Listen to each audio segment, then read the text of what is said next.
Como alcançar a estabilidade financeira? Capítulo 4, parte 2.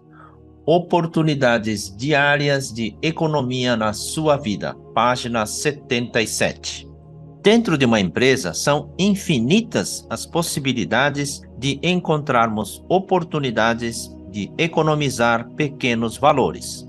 A Toyota, por exemplo, é uma empresa focada em custos, para não dizer obcecada em fazer cada dia mais barato. Mesmo que a economia seja de alguns centavos, eles levam a sério e implementam as melhorias todos os dias, que nem chegam a aparecer nos relatórios. Só agindo dessa forma todos os dias, meses e anos, depois de longo tempo, a soma da economia conseguida com pequenas melhorias resultou em grandes lucros para toda a empresa. Também dentro de uma família, se observar atentamente, tem bastante coisa que pode ser feita de maneira diferente, de forma mais em conta, mais econômica, gerando economia de pequeno montante, que ao longo de um ano fará muita diferença no dinheiro da família. Aquelas poucas economias que se consegue dia a dia fazem diferença ao longo do tempo. Não é para ficar neurótico nem avarento, mas saber usar o dinheiro da melhor forma se torna um hábito rotineiro para todos os membros da família. No livro dos Provérbios, no capítulo 11, versículo 24, relata: há quem dá com liberalidade e obtém mais. Outros poupam demais e vivem na indigência.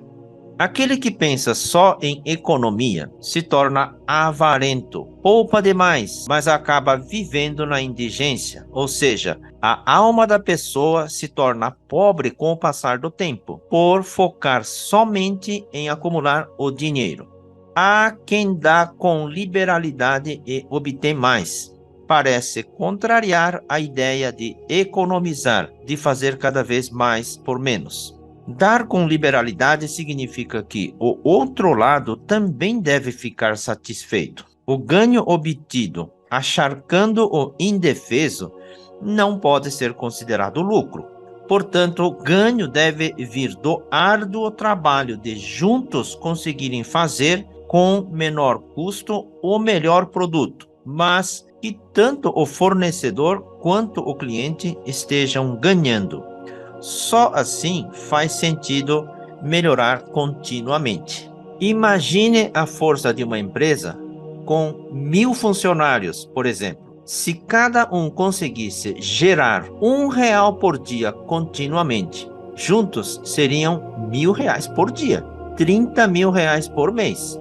Um pequeno esforço de cada um, que resulta num valor considerável, quando reunidas em um só lugar, seria uma receita oculta, um ganho silencioso acontecendo em cada canto da organização, que nem daria para enxergar o movimento, mas algo grandioso vai surgindo depois de um ano e depois de mais um ano e assim por diante.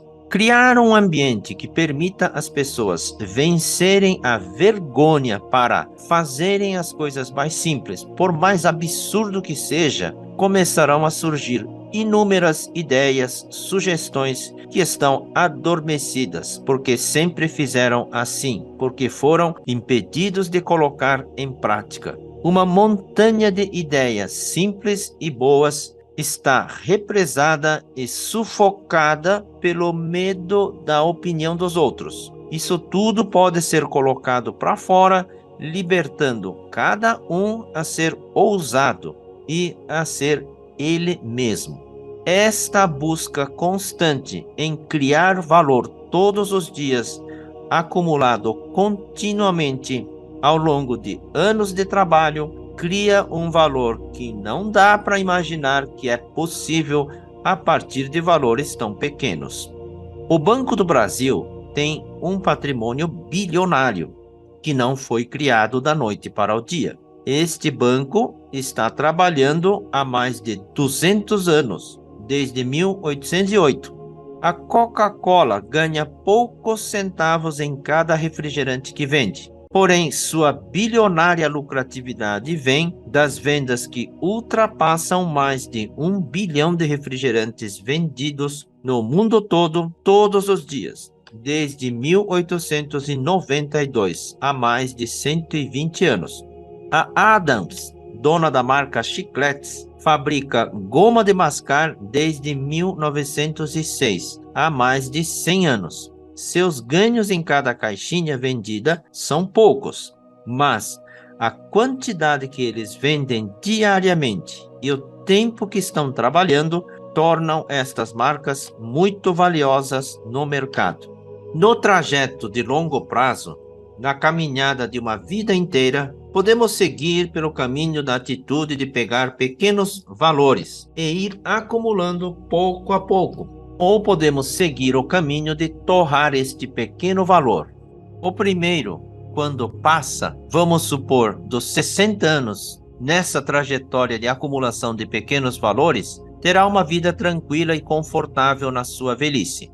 O segundo, que não teve a preocupação de cuidar do pequeno, pode chegar à velhice sem os amparos financeiros que precisarão com a chegada da idade mais avançada. A diferença não está na sorte, não está na quantidade de dinheiro que uma pessoa ganhou ao longo da vida, mas na atitude de cuidar do pequeno valor todos os dias durante toda a vida. O resto vem do milagre da multiplicação dos juros compostos, que é o dinheiro trabalhando para gerar mais dinheiro. Gastos com eletricidade, página 79. Vou citar um exemplo que aconteceu em uma empresa em relação à economia de eletricidade. Nesta empresa, todo mundo falava que precisava economizar e racionar o consumo, mas os dias iam passando e a conta de luz continuava chegando com os mesmos valores. Até que um dia, pegamos a conta de luz e ficamos olhando, quando alguém perguntou: quanto foi o consumo do mês? Demoramos a encontrar o consumo na conta de luz, que é mais complicado do que na conta residencial. Mas achamos a quantidade de quilowatts consumidos. Então, o outro perguntou: quanto custa cada quilowatt? Pegamos o valor da conta, dividimos pelo consumo e achamos o preço unitário de todos os quilowatts usados na empresa. A partir daí, cada um de nós começou a procurar um jeito de diminuir o consumo de quilowatts de eletricidade. Não demorou e encontramos 2 lâmpadas incandescentes de 150 watts no banheiro. Em seguida veio a pergunta: quem colocou uma lâmpada tão possante no banheiro? Na verdade, sem consciência de custo, a empresa deixava a decisão de trocar a lâmpada para um menino que pegava a primeira que via para substituir as que estavam queimadas. Para melhorar a situação, decidimos comprar 2 lâmpadas de 15 watts e orientamos o menino que trocou as lâmpadas. A partir daí, o consumo caiu 90% nessas 2 lâmpadas, cerca de 270 watts a cada hora de uso. Sabíamos que apenas 2 lâmpadas não seriam suficientes para reduzir a conta da empresa, mas estávamos fazendo a coisa certa e continuamos avançando. Quando o porteiro soube disso, pediu para avisar que uma lâmpada na entrada, do lado de fora, ficava acesa 24 horas por dia, desde que o sensor queimou. Era uma lâmpada grande, com cerca de 200 watts. Como não tinha dinheiro para comprar um novo sensor, a situação desta lâmpada foi desprezada. Embora o porteiro tivesse avisado várias vezes, ninguém dava a atenção e ele desistiu. Perguntamos como poderia fazer sem ter que gastar para substituir o sensor. Meio acanhado, ele sugeriu instalar um interruptor na portaria, pois poderia acender a lâmpada à noite e apagar durante o dia. Assim que falamos com o menino da manutenção, ele logo providenciou um interruptor sem gastar nada. E a partir deste dia, aquela lâmpada ficou apagada durante o dia, nos finais de semana, e acendia somente quando era necessário. o consumo deve ter caído mais da metade. Estas pequenas providências contagiaram o pessoal da empresa e surgiram várias sugestões para reduzir consumos desnecessários. Por fim, a empresa conseguiu reduzir 18% do consumo da eletricidade. O valor da economia não ia resolver o problema financeiro desta empresa, mas o dinheiro economizado certamente ajudou no fluxo de caixa. Memória de cálculo para compra de pães, página 81. Havia uma empresa com um pequeno problema de desperdício na sobra de pães no refeitório. Diariamente sobravam pães no final do dia, às vezes um pouco mais e em outras um pouco menos, mas sempre sobrava e alguns levavam para casa para não perder o pão.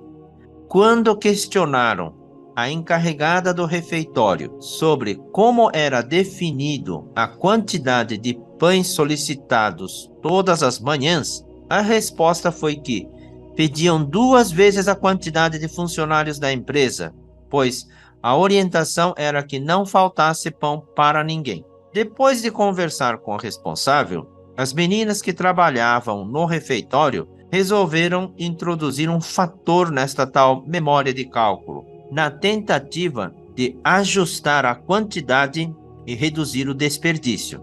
Se antes o fator que elas usavam era 2 vezes o número de funcionários, então que tentassem reduzir este número para 1,5 vezes, e assim foi feito. As sobras diminuíram, mas continuava sobrando.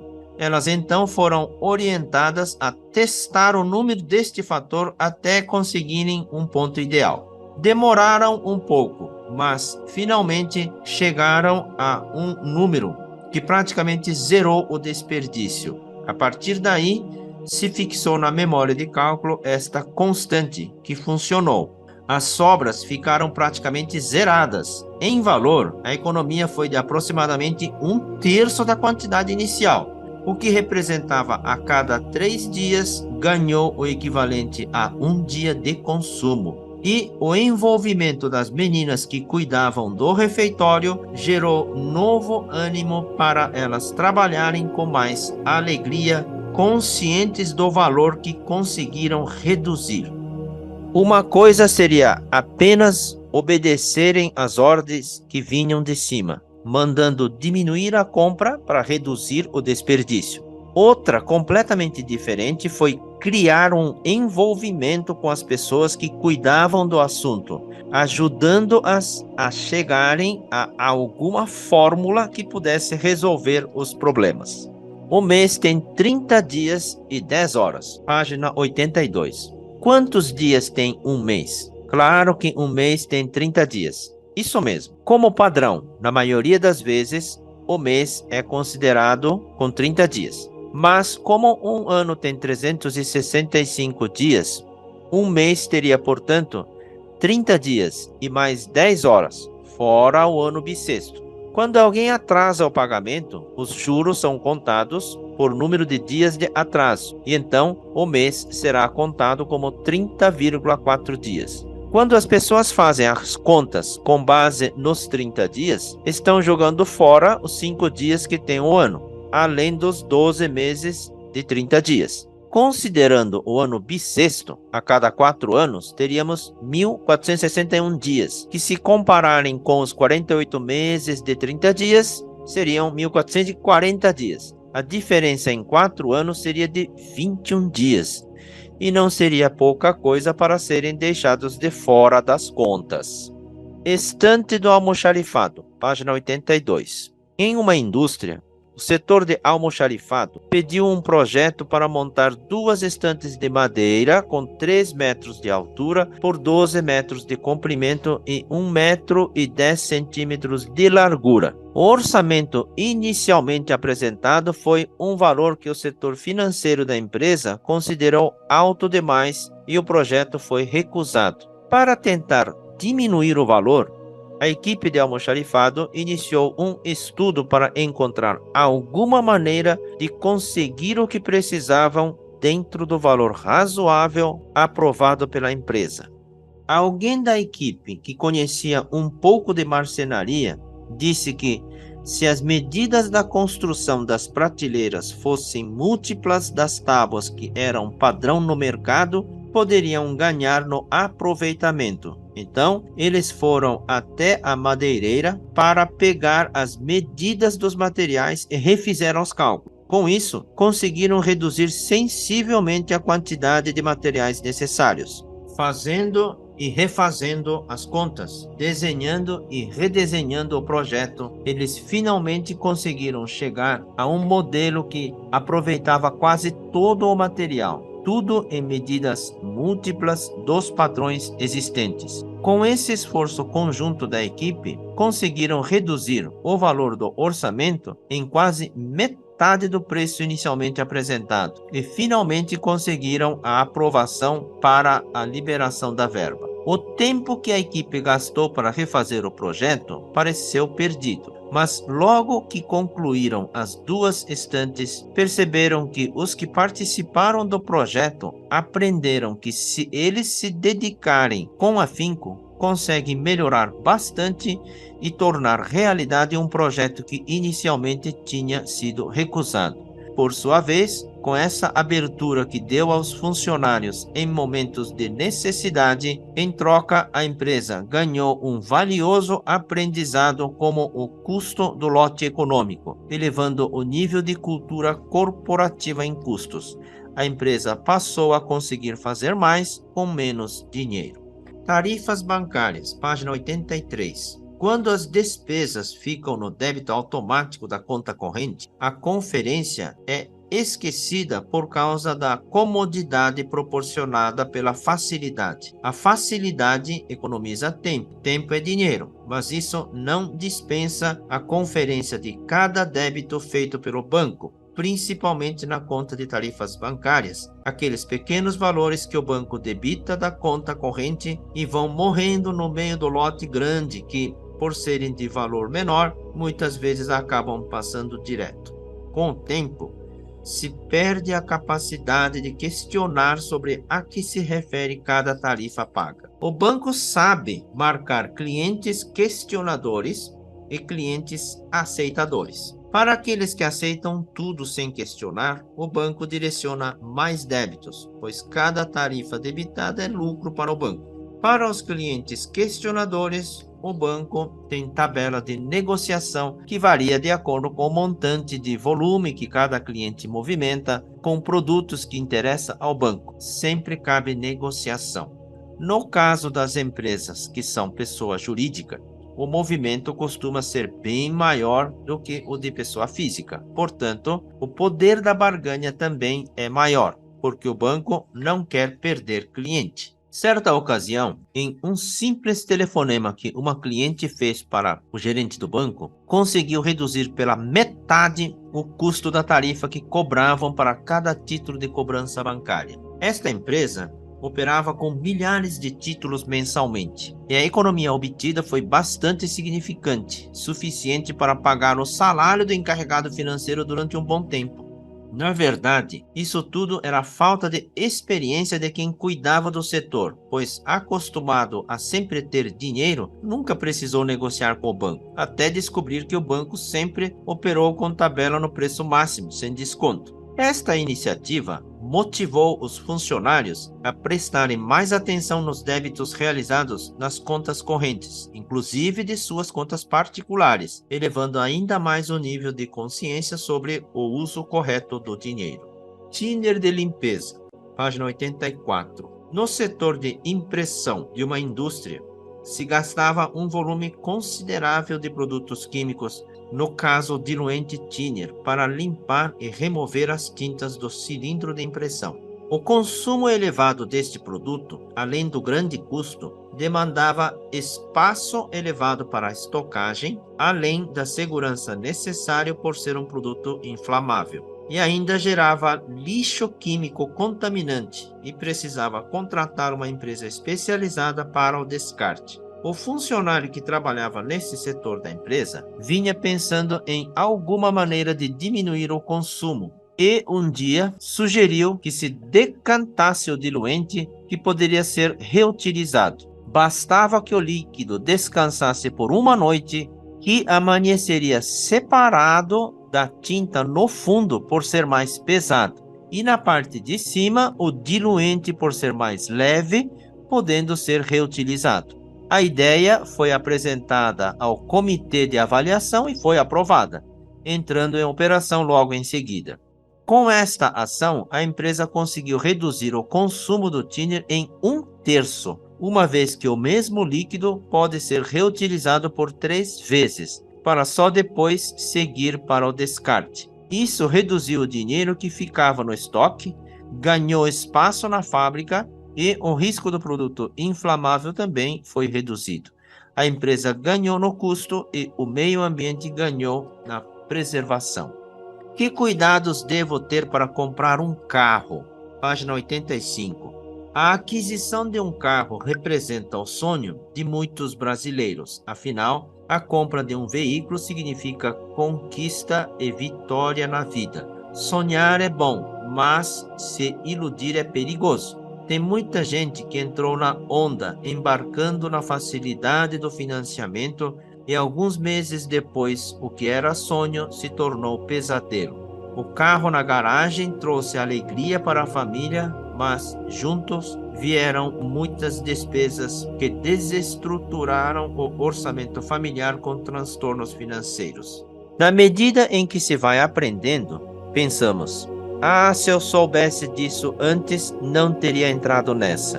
Teria decidido diferente e feito uma escolha menos onerosa.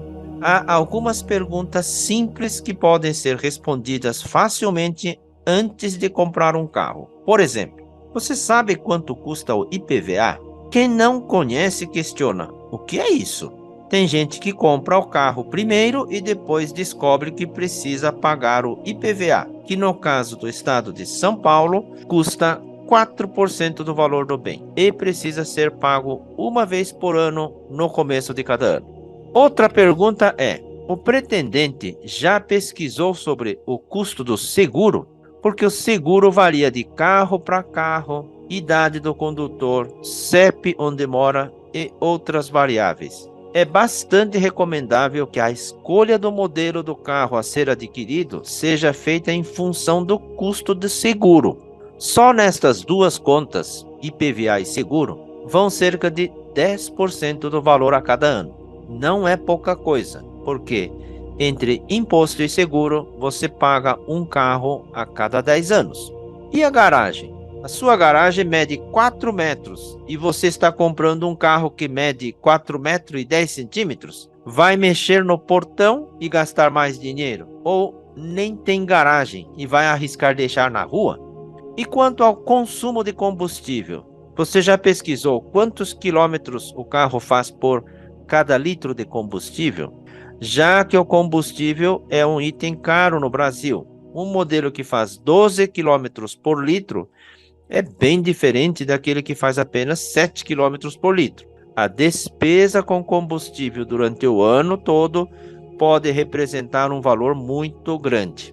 Aquele modelo que é muito fácil na hora de comprar, porque tem muita oferta, cuidado, porque na hora de vender, pode ser uma dor de cabeça que ninguém quer. Se tiver muito anúncio de venda, se for usado, pode ser que os que compraram se arrependeram e estão tentando se livrar da dor de cabeça. Afinal, o valor da revenda é muito importante para preservar o seu patrimônio. A vaidade costuma atrapalhar na decisão de escolher um objeto de desejo, pois tendemos a querer aquilo que satisfaz o ego. Um bem com luxo, com opção de conforto e acessórios questionáveis, que empurram você a assumir o que não precisa, embora seja confortável. A vaidade é algo que descobrimos com a experiência de vida e devemos manter no seu devido lugar com respeito e dignidade, sem atrapalhar financeiramente. Seguro do veículo. Página 87. Antes, eu negociava o valor do seguro do meu carro a partir das propostas que a corretora preparava para mim e partia para discutir desconto e alguns outros pontos para escolher uma das alternativas que estava sendo proposta até fechar o contrato do seguro. Como todos os clientes da corretora deviam fazer a mesma coisa, a corretora já ficava preparada para contra-argumentar em caso de alguma objeção, e a conversa terminava para fechar o acordo, tomar um café e ir embora. A corretora estava treinada para convencer o cliente a decidir pela melhor opção e fechar o seguro. Durante muitos anos trabalhei dessa forma com a corretora, mas certo dia, quando a situação financeira apertou para mim, eu quis saber sobre a possibilidade de baratear o valor do seguro. Não tem outro jeito? Questionei o corretor. E com isso, acabei invertendo o jogo deles. Calculei o valor do seguro que eu estava disposto a pagar e perguntei ao corretor: para eu pagar este valor, o que você pode fazer para mim? Foi então que aconteceu algo interessante. Ao ser questionado sobre reduzir o valor do seguro, subitamente o corretor apresentou várias alternativas.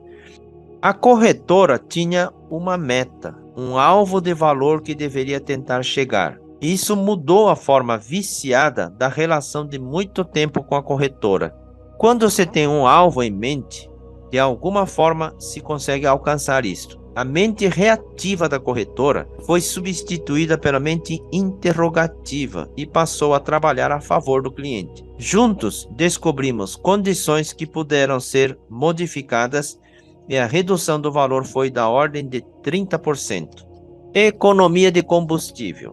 Página 88. Antes dos motores flex, para medir o desempenho no consumo de combustível, o principal parâmetro era quantos quilômetros se conseguia fazer com 1 litro de combustível. Depois que foi possível misturar os combustíveis com preços diferentes, a medição do desempenho passou a ser de quantos centavos custa rodar cada quilômetro de distância. Assim, se paga mais pela gasolina, mas se ela faz mais quilometragem, e se paga menos no etanol e faz menos quilometragem, de modo que aquele que fizer maior percurso com menos dinheiro será o que tem o melhor custo-benefício. O melhor rendimento de combustível se obtém quando o motor gira menos vezes e o pneu gira mais vezes. Isto é, quando se consegue percorrer a maior distância com o menor uso do motor. Para entender melhor esta relação, o contrário disso é o pior desempenho de consumo, quando se percorre menor distância com o motor girando mais vezes, como por exemplo, um motorista afoito que acelera bastante dirigindo na cidade e em seguida para no semáforo, está queimando combustível para fazer pouco percurso, tratando-se do pior desempenho possível, ao contrário de quando se desce a serra estando engrenado, sem acelerar, freando de vez em quando para controlar a velocidade. Nesta condição, o motor não recebe combustível enquanto o carro roda em boa velocidade e se obtém o melhor desempenho. O motorista que tem o costume de dirigir no sistema acelera e breca constantemente está gastando dinheiro com o combustível para acelerar e com o freio para brecar, obtendo a pior relação de custo-benefício. Com a experiência, o motorista aprende a dirigir com mais tranquilidade, com menos inquietação, e no trânsito acelera o necessário e breca somente quando é preciso. Esta forma de dirigir pode não ter graça para os que gostam de mais emoção no trânsito, mas é mais econômico, ecológico e seguro. O modo afoito e apressado de dirigir acaba custando mais dinheiro para combustível e manutenção, enquanto no modo mais sereno, o motorista acaba desembolsando menos dinheiro ao longo dos anos. A diferença no modo de dirigir gera uma economia em dinheiro que, acumulado ano a ano, ultrapassa facilmente o valor de mais de um veículo novo. Mendigo milionário, página 89. Se acumular pequeno valor todos os dias pode virar fortuna no longo prazo, será que até mesmo um mendigo poderia se tornar milionário no longo prazo? Em tese, sim. Tanto é que nas grandes metrópoles existem mendigos que se tornaram milionários e ainda continuam a exercer a função, indo trabalhar até com carro importado. E só ter a cabeça no lugar e saber usar o dinheiro pequeno que entra todos os dias no chapeuzinho a favor da formação de patrimônio.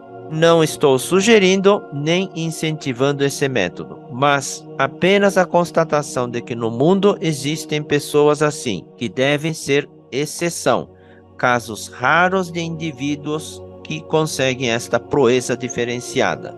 Na maioria dos casos de indivíduos que vivem na mendicância, dificilmente eles conseguem sair desta situação porque criaram e aceitaram um modelo mental de derrota e vivem neste estado obtendo pouco dinheiro apenas para a sobrevivência daquele dia.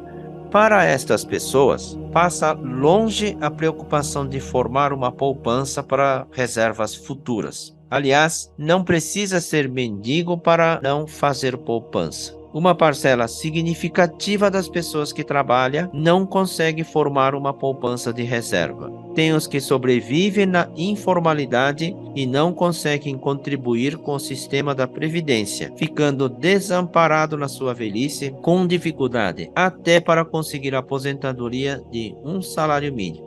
A tendência das pessoas com modelo mental de limitação e escassez de dinheiro é que elas comam a semente que lhes foi dada para plantar e colher, porque o modelo mental da falta costuma destruir a riqueza antes de brotar. Não importa a quantidade de moedas que entram em seus bolsos, eles sempre acham alguma maneira de gastar tudo, sendo praticamente nula a possibilidade de acumular valores. Este efeito acontece também na classe média, quando uma família chega a fazer poupança, mas num determinado valor alcançado, cai na tentação de usar para satisfazer um desejo, voltando na estaca zero, com a justificativa de que, já que conseguiu juntar aquele valor, com certeza poderá juntar novamente. Com este pensamento, a família acaba destruindo a árvore que estava começando a dar fruto. E ao repetir várias vezes este acumula, esvazia ao longo da vida, se conforma em achar que, apesar do esforço, nada acumulou de significativo. O tempo é mais poderoso que o valor. Página 90.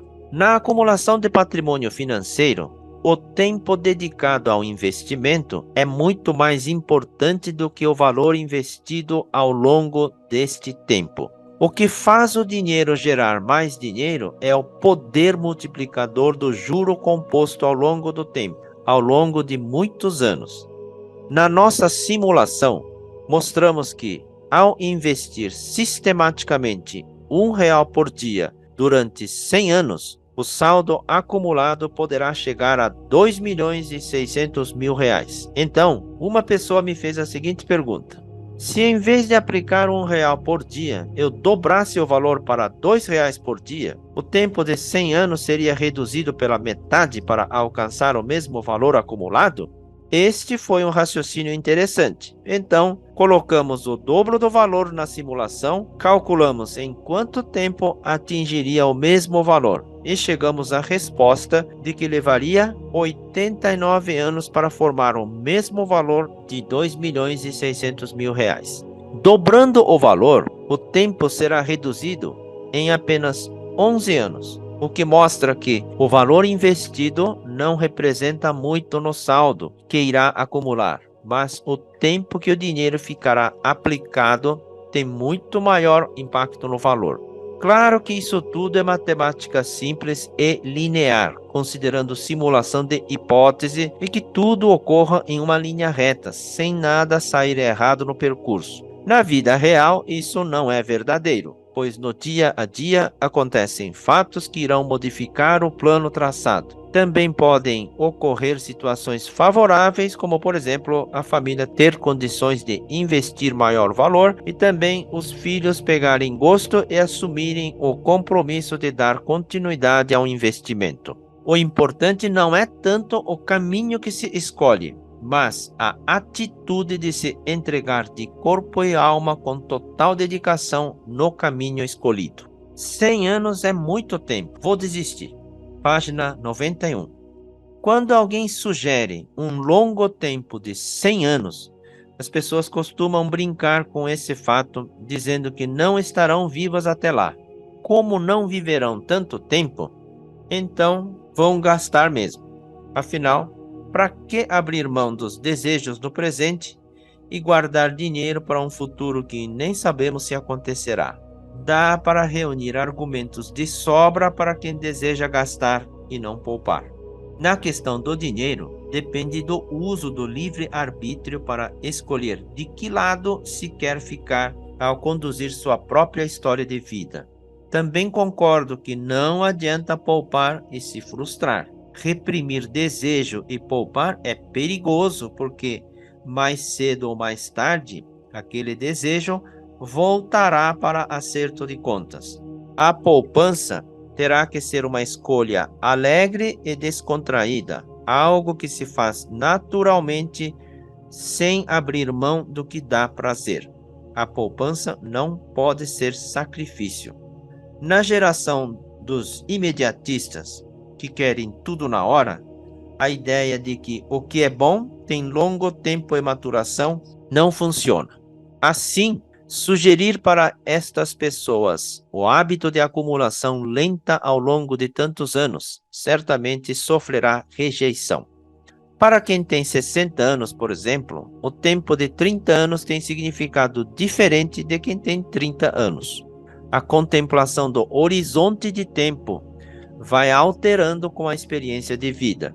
Se, por exemplo, você pedir para os jovens esperarem 10 anos para conquistar o que desejam, eles vão achar 10 anos um tempo absurdamente inaceitável, longo demais, que não cabe no pensamento deles. Já para pessoas mais experientes, o mesmo tempo de 10 anos tem um formato diferente e possível. Por outro lado, um octogenário pode se ofender se você pedir um tempo de 10 anos, pois para ele significa não ter mais tanto tempo. Quem tem pressa tem um tipo de percepção do tempo, e quem tem mais experiência tem outra consciência. Seja qual for o modo de encarar o tempo, o importante é respeitar cada visão. No entanto, nada justifica alguém deixar de começar a fazer algo só porque os resultados vão demorar a aparecer, ou quem tem mais idade alegar que não vale a pena começar a fazer algo novo. Estas são escolhas que o livre-arbítrio permite, mas quem não atende ao chamado sofrerá as consequências de seus atos. Direcione sua mente nesta rota de acumulação lenta e gradual e deixe a natureza seguir seu caminho. Ao preparar a mente subconsciente de seus descendentes, você deixará para a posteridade um legado que será um tesouro, continuando apenas a administrar uma pequena quantia e o tempo em 2 ou 3 gerações formará uma poderosa represa de poupança. Se o avô tivesse iniciado a poupança, página 92. Se meu avô tivesse deixado este hábito de acumular pequena poupança incutida na cabeça de meu pai, será que eu estaria administrando uma represa de dinheiro hoje? Olhar para trás e culpar nossos ascendentes não ajudaria em nada a situação atual, mas eu posso fazer algo daqui para frente. Você está fazendo algo bom para seus filhos? Está ensinando seus filhos a transmitirem esses hábitos para seus netos? Não espere que os outros façam isso por você. Torne-se você uma pessoa que possa fazer algo bom pelos outros. Não espere encontrar uma pessoa que lhe faça feliz. Torne-se você uma pessoa que faz feliz outra pessoa. A vida de uma pessoa que faz os outros felizes melhora a cada ano e nunca sai de moda, nem fica obsoleto. Não basta deixar apenas dinheiro para seus filhos e netos. O importante é criar situações que possam fazer com que eles aprendam a manejar o dinheiro, cada um no seu momento e no seu ritmo. Para a formação de patrimônio duradouro, a família passa gradualmente por transformação, com lições de aprendizado adquiridas continuamente ao longo da vida, tornando-se cada membro um ser humano melhor, digno e merecedor da prosperidade. O rico não é aquele que só tem dinheiro, mas aquele que aprendeu a lição para ganhar e administrar o dinheiro. O rico não tem medo de perder dinheiro, pois tem confiança e segurança em si. Independente da situação que tiver de enfrentar, sua maneira de pensar será sempre no caminho certo, que o conduzirá para a abundância e prosperidade, mesmo no meio de uma catástrofe ou uma guerra. Esta sabedoria também se adquire pouco a pouco, saboreando as lições que foram separadas para cada dia da sua longa jornada aqui na Terra. A verdadeira riqueza começa a vir quando você não depende mais dela. O dinheiro adora quem não tem apego nem dependência. A liberdade financeira é tanto do indivíduo quanto do próprio dinheiro. Olhando no rato enquanto escapa o elefante. Página 93. O hábito de focar em pequenos valores pode levar a ficar olhando só no pequeno, esquecendo-se de dar a devida atenção no grande. A pessoa fica olhando no rato enquanto o elefante escapa despercebido. Por isso, devemos dar a devida atenção nos grandes gastos quanto nas pequenas despesas simultaneamente.